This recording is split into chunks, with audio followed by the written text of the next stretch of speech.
Certains d'entre vous ont peut-être découvert notre invité du jour à l'occasion de l'édition des Rockers en du Cœur de décembre dernier où il faisait un de ses premiers concerts.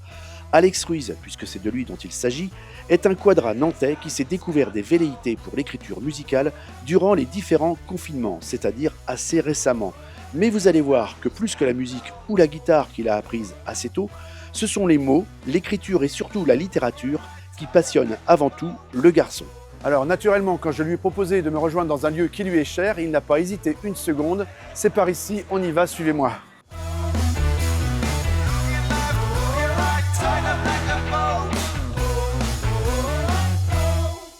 Bon Alex, nous voilà confortablement installés on the chaise longue.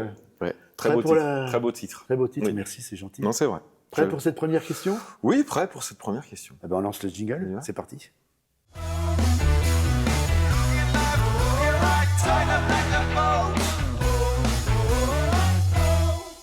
Bon Alex, Oui. dis-moi, où est-ce qu'on est?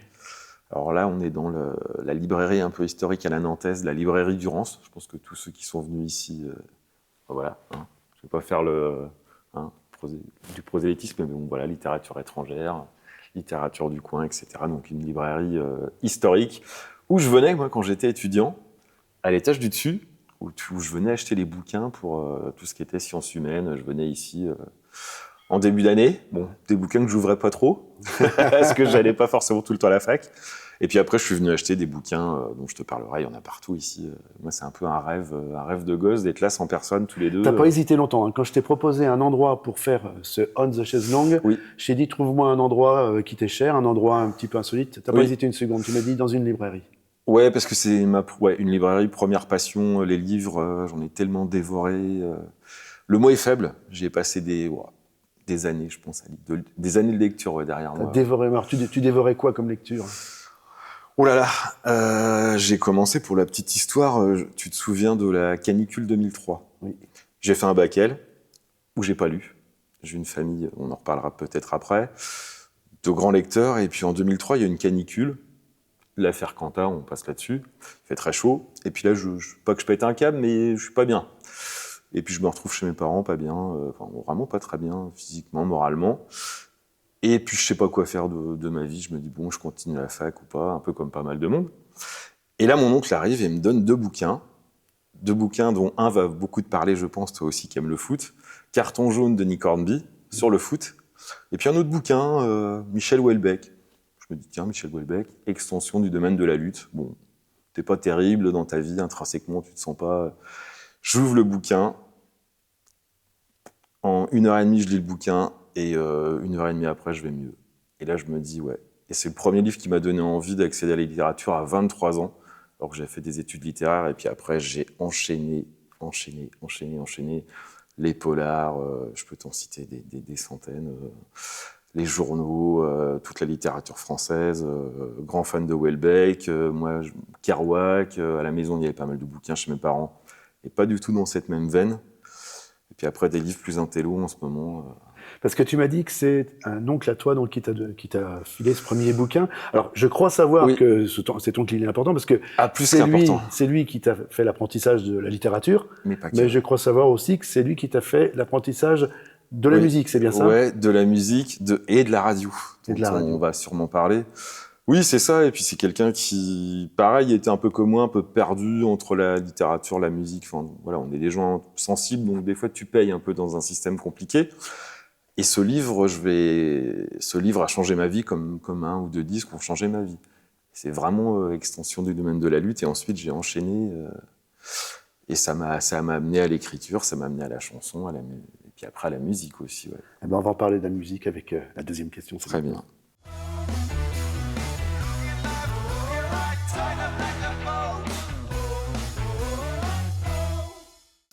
La musique, alors, ton oncle, il te donne un premier bouquin, mais je pense qu'il t'a fait aussi, il t'a donné le goût à la musique. Alors, Oui. c'est une question horrible. Il faut Non. choisir 3 disques. Ouais, 3 disques. Tu vas me donner 3 disques importants pour toi. Le premier, c'est celui que, en général, c'est pas toujours une musique choisie, mais c'est le premier disque qu'on a entre les mains et puis qui nous forge un petit peu à la musique, comprendre que la musique existe. Le deuxième, c'est celui qu'on achète plus volontairement et qui dicte un petit peu le chemin musical qu'on va suivre. Et puis le troisième, bon, on va dire que c'est un peu, c'est totémique, c'est le disque qu'on porterait. Alors, Le t'emmène sur une île déserte. le fameux disque de l'île déserte. Alors, t'as le droit à 3 chances, pas Alors, une de plus. le c'est horrible. premier, le premier, c'est compliqué parce que c'est très familial. J'hésite, il y a William Scheller, il y a Véronique Sanson au début avec ma mère. Tous les dimanches, je me coltine ça, mais c'est très bien. Ouais. Mano Negra, maintenant, je vais rester encore sur du familial où à chaque Noël, on sort la gratte. Enfin, pas moi, parce que je sais pas encore en jouer. Et on chante une chanson qui fait qui est Lou Reed. Ouais, Lou Reed. Bien sûr. Donc Lou Reed, la chanson Walk on the White Side, ça a un peu bercé mon enfance. C'était presque une comptine, pas pour m'endormir, faut pas exagérer, mais c'est un truc que j'avais en tête, que je sifflais sous la douche, et puis facile à apprendre, 3 accords, tout le monde chantait. C'est un bon démarrage dans la vie musicale, ça. Ouais, bon alors là je te passe les Jordi, la dance, j'aurais pu te dire ça, mais c'est Lou Reed qui m'a. Il y avait un truc chez Lou Reed, je sais pas, un truc nonchalant, un truc assez, c'était harmonieux, mélodique. Enfin, c'est Lou Reed, quoi. Ouais. Qu'est-ce qu'on peut dire de plus? Et donc, ça t'amène où, Lou Reed? Ça t'amène le jour où tu achètes ton premier 33 tours, ton premier album, c'est quoi? Alors là, c'est une anecdote. C'est inoubliable. Je me souviens très bien, j'ai 11 ou 12 ans. Je suis chez une copine. Et à l'époque, la radio, je dis pas qu'elles font plus le job, hein, mais à l'époque, t'écoutais Fun Radio, Skyrock, il y avait du rock. Et là, on discute, c'est un matin, je me souviens, on prend un petit déj, une marque que je citerai pas, de pâte à tartiner. Et nom de Zeus, j'entends à la radio Smile Latin Spirit de Nirvana. Et là, je sais pas, il y a les poils qui se dressent. Je commence presque à pleurer. Je la regarde, je prends mon vélo, et véridique, hein. J'habite dans les Mauges, enfin même mes parents habitent dans les Mauges, à Saint-Germain-sur-Moine précisément. Je prends mon vélo, je fais Saint-Germain-Cholet, sans le dire à personne. Je vais chez Dixie Disc, qui n'existe plus, tu as dû connaître Dixie Disc. Et je demande au type, j'ai entendu un truc sur Fun Radio, je lui chante le truc, il fait « Bouge pas gamin, c'est ça, donc t'as l'album avec le bébé, pochette bleue. Oh, nom d'un chien, je suis crevé, hein. J'ai fait 25 bornes quand même, il faut faire 25 bornes au retour. Je le mets dans mon truc, je rentre chez mes parents, je mets ça dans la platine et ma vie change. J'arrête le foot, je demande la guitare de mon oncle, et puis bah, là on monte un groupe, on fait des prises, des covers, on fait n'importe quoi, mais Nirvana c'est... Puis tout le disque, parce qu'à l'époque on rigolait, mais maintenant on stream, machin. Mais à l'époque t'avais une pochette, t'ouvrais, t'avais les paroles, t'avais un objet, Ah ouais, moi, tu vois, rien que là, ça me fait quelque chose d'en parler. Ouais, ça a changé ma vie. Une révolution. Ah, ça a changé ma vie, ouais. Ouais, vraiment, il y a eu un nouveau paradigme. Le sport est parti avec l'eau du bain, et puis la musique, le grunge, et puis après, tout ce qui est arrivé après. Ouais, tout a changé, ouais. Alors, tu m'as dit Lou Reed, tu m'as dit Nirvana, ouais. On est aux États-Unis. Oui. Le troisième? Le troisième, j'hésite. J'hésite entre Beck avec l'album Au-delà, mais non, je vais rester sur un truc qui, pour moi, représente le sommet de la musique, c'est Rage Against the Machine. D'accord, donc tu vas faire du bruit sur ton île déserte, alors. Ah bah ouais, mais du bruit, mais tu vois, du bruit, la pochette est grandiose, hein, avec le moine qui s'immole, et la musique de la première à la 12e chanson, je crois, tout est bon, ça mélange la fusion, le métal, le rock, le hip-hop. Je me souviens, t'es dans le car, tu vas au lycée, tu te prends ça dans les dents. Non, au collège, non mais tu te dis, mais ça a été une révolution, hein. Enfin, faut remettre ça dans le contexte des années 90. On savait plus donner de la tête entre les Smashing Pumpkins, Pearl Jam. On avait tout, les Beastie Boys, les Breeders, Nirvana, la compète Blur Oasis. Enfin, ça a été un moment. Et Rage Against the Machine, je l'ai réécouté ce week-end parce que voilà. Et je me dis, ouais, c'est de ça dont je vais lui parler lundi parce que c'est un album qui, ouais, pareil, ça me prend. Tu vois, c'est un truc. C'est l'album que j'aurais aimé faire. Je pense que tu fais ça, tu peux mourir le lendemain, quoi, comme dirait Larquet pour la Coupe du Monde. Bon, bah là, on peut mourir tranquille, quoi. Ouais, Rage, je place Rage au-dessus de tout. Ouais. Bon, 3 albums qui nous montrent alors un petit peu plus, alors d'une manière un peu surprenante parce que c'est plus violent que la musique que tu pratiques, mais ça nous montre un peu qui tu es et ça tombe bien parce que tu as vu l'enchaînement. C'est la prochaine question. Ah, ouais.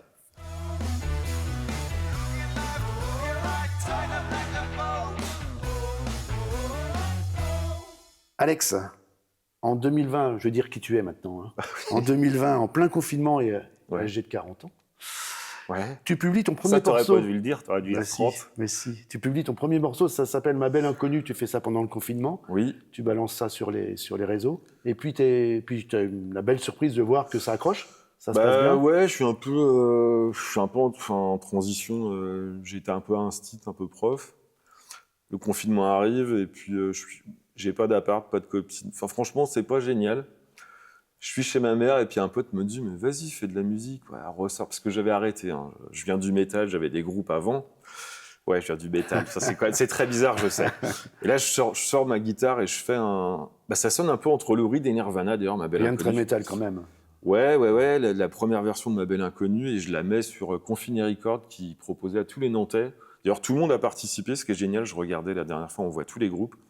Et j'envoie ce truc-là. Et le matin, ma mère me dit oh, dis donc, ça a bien marché ton truc. Et effectivement, ça a plutôt pas mal marché. Et de là est venu un autre ami. Et puis on a enchaîné pour arriver ici aujourd'hui où on joue. Il y a un vrai groupe. Parce qu'il y a eu un parcours, oui, c'est ça. Il y a eu un vrai parcours. Il y a un vrai groupe. Ah oui, il y a un vrai groupe. Il y a un vrai groupe. Donc, à un moment, tu t'es dit, je veux plus faire ça tout seul.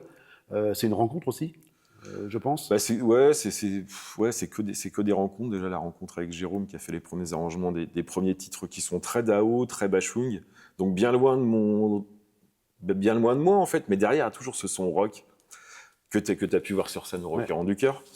Il y a une rencontre avec Ronan, donc un ami de ma chérie, chez lui où je sors ma guitare, j'entends son jeu de basse, on se regarde, bim. Une deuxième rencontre où je suis encore chez ma mère. J'ai un copain qui passe, qui était proche de mon père, mon père était un personnage dont j'ai fait une chanson qui a bien marché aussi. Et je lui mets le casque sur la tête. On s'était pas vu depuis 10 ans, hein, je précise. Il se met à pleurer. Waouh. Je me mets à pleurer, on se prend dans les bras. Puis il me dit, on va faire de la musique. Donc là, on était 3. Et puis récemment, il y a un an pile poil, on a trouvé Jérôme à la batterie. Donc ouais, c'est vraiment une histoire, tu vois, c'est pas... Ouais, c'est de l'humanisme. Ça n'a pas été trafiqué, tout ça. Et on a mis le temps qu'il fallait... Parce que ce qu'on nous reprochait souvent, enfin moi, on m'a reproché ça, d'avoir mis beaucoup de temps. Oui, mais quand tu veux monter une famille, parce que c'est un peu ça, un groupe, ça sert à rien d'avoir des égos. Et il n'y a pas d'ego aussi, c'est ça que je voulais dire. Donc c'est vraiment un parcours long, périlleux. Et puis là, je pense qu'on s'est trouvés tous les 4. Et puis on est bien entouré aussi d'amis qui sont très francs avec nous. Si on fait de la merde, je mets des guillemets pour le mot, ils vont nous le dire. Si on fait un truc pas mal, ils vont nous le dire aussi. Donc bah écoute, on va laisser les gens juger. Moi, ce que je te propose, on va écouter un petit extrait alors, qui est fait avant là, cette période groupe, hein, puisque tu étais encore pratiquement en solo quand tu as fait Sublime Marilyn. Ouais, Lionel participe, Ronan participe à la basse, on l'a fait un peu tous les deux, et Ronan et son fils montent un clip qu'on va voir là. On va remettre un petit extrait, puis on se retrouve après. C'est super. Parti.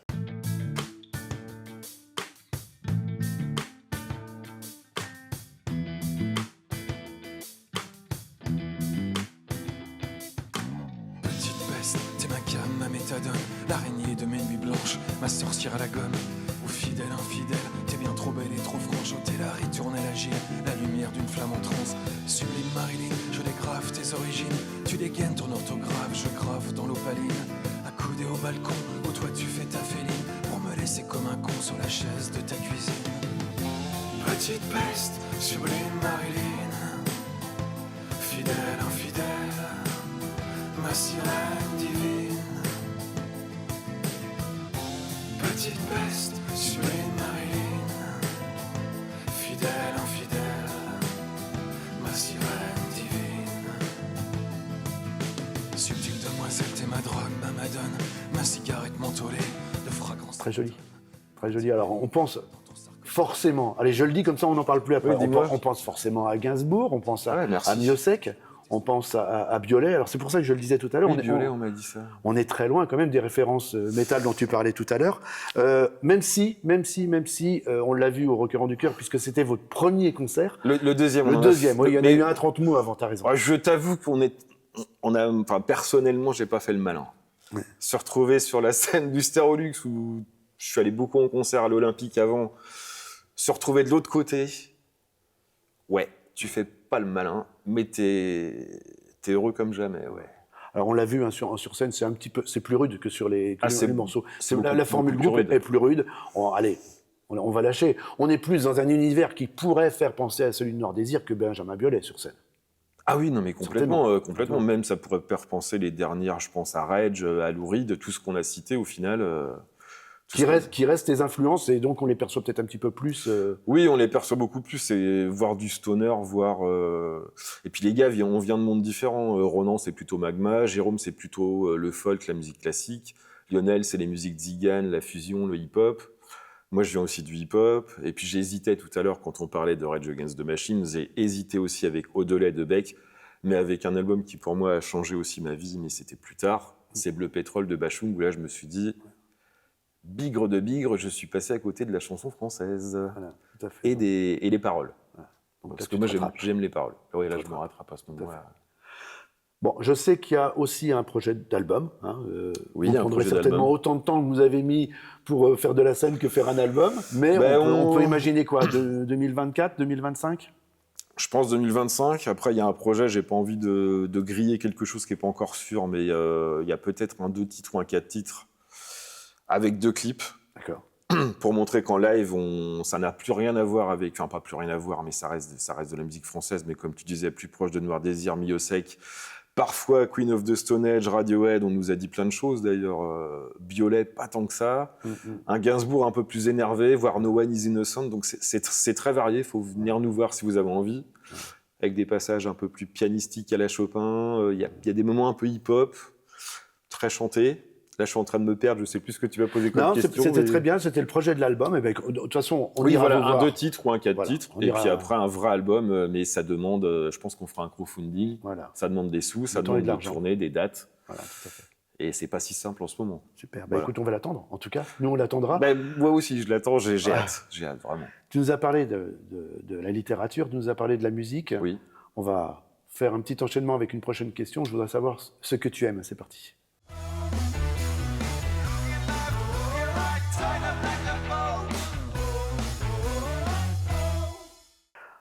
Bon alors, je sais que tu as plein de passions. Oui, trop. Littérature, musique, mais il y en a plein d'autres. Vas-y. Il y en a presque qu'une au-dessus de tout. Alors la littérature, mais alors ça peut te paraître paradoxal, mais la cuisine. D'accord. J'ai failli ouvrir un resto et autodidacte complet. Je peux me lever la nuit, faire des recettes.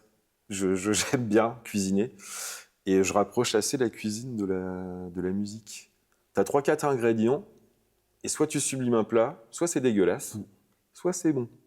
C'est un peu comme en musique. Bon, après, ça reste subjectif, mais tu tritures des petites choses. Je passe la musique au-dessus. Après, il y a la littérature. Là, je peux en parler pendant des heures, des lectures. Je sais plus où mettre les livres chez moi. Voilà, j'en ai stocké chez ma mère, le grenier est plein. Les disques, c'est pareil. J'en ai, ouais, je sais pas, j'en ai 3005, quoi. Des bouquins, j'en ai 5000. Ouais, il y a 3 grandes passions, plus les passions amicales. Un homme passionné, donc. Ouais, peut-être un peu trop, mais j'essaie de me... Mais en ce moment, c'est la musique. J'ai laissé un peu de côté la cuisine. La littérature, j'y reviens, parce que je suis en train d'écrire un bouquin. Voilà. J'aimerais sortir des livres plus tard, mais ça demande un travail. Toi, tu peux en parler, parce que j'ai lu tes bouquins. Le dernier est très bien. Merci. C'est un travail, on est bien d'accord, de solitude et de Stakhanovitz. Il faut quand même y aller. Donc, je laisse ça de côté, parce qu'en ce moment, il faut se concentrer sur la musique. Il faut bouffer, parce que l'intermittence...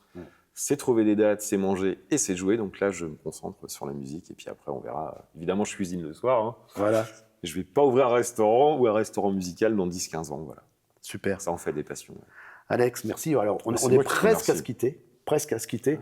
Mais alors, oh non, je vais pas dire que c'est une tradition, puisque t'essuies les plâtres, on fait la première ensemble. Oui. Mais la tradition de cette émission va être à la fin que, en tant qu'anecdotiste du rock, je cherche ces petites anecdotes croustillantes chez chacun de mes invités. Et donc, je voudrais que tu me racontes une ou 2 petites anecdotes de choses qui t'ont marqué, des moments importants de ta vie et ta carrière musicale.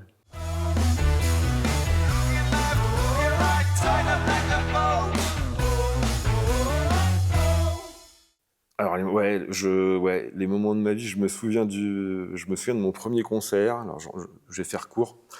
C'est Véronique Sanson avec ma mère. Voilà, je vais avec 2 copines de ma mère, Véronique Sanson. Pour moi, c'est pas grand-chose, quoi. Et là, une claque. Je me retrouve en plus devant, gamin, le batteur me donne ses baguettes.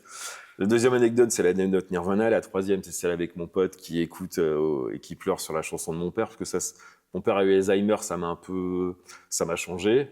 J'ai eu une maladie il y a aussi 15 ans qui m'a changé.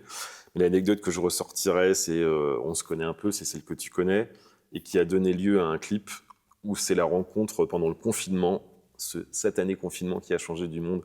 Moi, ça m'a complètement changé, mon rapport au monde et tout. Et là, je suis tout seul. Ma belle inconnue vient de sortir. On sort le King le Kong, on sort la chanson sur mon père. Puis là, je me dis, est-ce qu'on continue? Bon. Et je me retrouve dans le jardin d'amis de mes parents. On discute musique, clown. Et je rencontre un type, un couple, mais complètement allumé. La femme avait fait tourneuse des charlots. Lui, je me dis, mais qu'est-ce qu'il fait? Il sort un corps de chasse, il me parle d'histoire, il me montre des dessins et tout. Et je me rends compte que c'est Jean-Pierre Garot, donc, que tu dois connaître. Jean-Pierre Garot, donc, en rapport avec Monsieur Dano, qui a fait le Manège Enchanté et qui était décorateur du Manège Enchanté. Pollux. Et là, il me dit, tu fais quoi? Je dis, en ce moment, je suis un peu paumé. Il me dit, tu fais de la musique? Ouais. Bon, voilà. Fais-moi, t'as pas une nouvelle compo? Je dis, ouais, si, j'ai un petit truc. Et je lui sors Minuscule Refuge, je lui chante. Puis je dis, écoute, je vais faire il me dit, fais un troisième couplet sur les marionnettes, ça me ferait plaisir. Et là, je pars, je fais un truc sur les marionnettes. Je reviens, je lui fais. Je m'attends pas du tout à ce qu'il va me dire. C'était un peu un père de substitution, je vais pas mentir. Et il me dit, écoute, on va faire un clip. Je dis, comment ça, on va faire un clip? Il me dit, on va clipper ta chanson, je vais te faire une marionnette avec le manège, des décos. Ouais, t'es sûr? En fait, ouais, t'es sûr, et on l'a fait. Et on l'a fait avec un pote.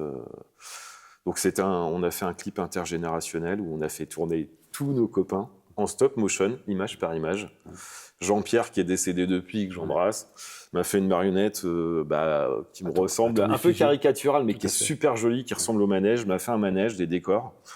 Et la marionnette fait 80 cm. J'aurais presque pu la ramener. D'ailleurs, je m'en sers jamais. J'ai hésité à la ramener au rocker, puis je trouvais que c'était peut-être pas le lieu. Et puis après, on est parti avec Jean-Pierre qui avait un cancer, mais qui nous l'a pas dit tout de suite, mais on sentait qu'il fatiguait. On a été à Saint-Michel-Chef sur la plage, on est allé à Cugan, on est allé à Clisson, on est dans le jardin de ma mère chez les copains. On a tourné image par image, donc ça va parler aux gars de Montez-vous. On a fait que des petites images coupées. On a mis un temps fou, mon pote Franck qui l'a fait, que je remercie aussi. Et tout le clip, donc c'est Minuscule Refuge, c'est un type qui est c'était un peu moi, paumé dans sa piole, avec un peu de poésie, et la marionnette se déplace. C'est un super beau clip, c'est très beau clip. En tout cas, c'est une belle anecdote, et puis j'ai peut-être été long. C'est la classe. Garot. Tu vois, je te tutoie comme ça, je m'en suis pas rendu compte tout de suite, mais quand on a sorti le clip, ça a touché beaucoup de gens. J'ai eu beaucoup de retours sur la musique, mais aussi des gens de plus de 50, 55. Parce que moi, c'était pas forcément ma génération. Et je me rendais pas compte. À l'époque, il y avait 2 chaînes, 3 chaînes. Ouais, tout à fait. Et pour moi, Pollux, c'était quelque chose d'assez abstrait. Et les gens de cette génération m'ont dit, mais Jean-Pierre Garot, mais le Manège Enchanté. Et on n'a pas vu ça, nous. Donc il n'y a pas eu cette espèce d'égo. On a tourné comme ça, un peu à l'arrache, complet. Et on en a sorti quelque chose... la chanson de mon père, la chanson de Jean... Ouais, un père de substitution. Je les écoute plus, j'ai du mal. Moi, quand je les chante, ça va, mais j'ai du mal à regarder les clips et écouter la chanson de mon père. Pas que ça me bouleverse, mais ça me ramène à... Mais c'est beau aussi, parce que la musique, c'est ça. La littérature, c'est la dernière chose qui te permet quand même au monde. Ça demande un effort, ça, on est bien d'accord. Il faut ouvrir un livre. Et les jeunes, ouvrez des bouquins, quoi. Faut arrêter d'aller sur les portables. Un bouquin, tu voyages. On garde ça comme dernier mot, c'est très bien. Mais non, mais vraiment, les jeunes, ouvrez des bouquins. Sans morale, ouvrez des bouquins, ouvrez des livres. On est chez Durance. Un bouquin, ça vaut tout l'or du monde. C'est comme les disques, quoi. Moi, je peux en parler. On peut faire une émission de 4 heures. Hein. Alex, merci. C'est moi qui te remercie. C'est très riche en informations. Merci à vous de nous avoir suivis pour cette première de On the Chaise Longue. On the Chaise Longue. À très bientôt donc pour un nouvel épisode. Merci.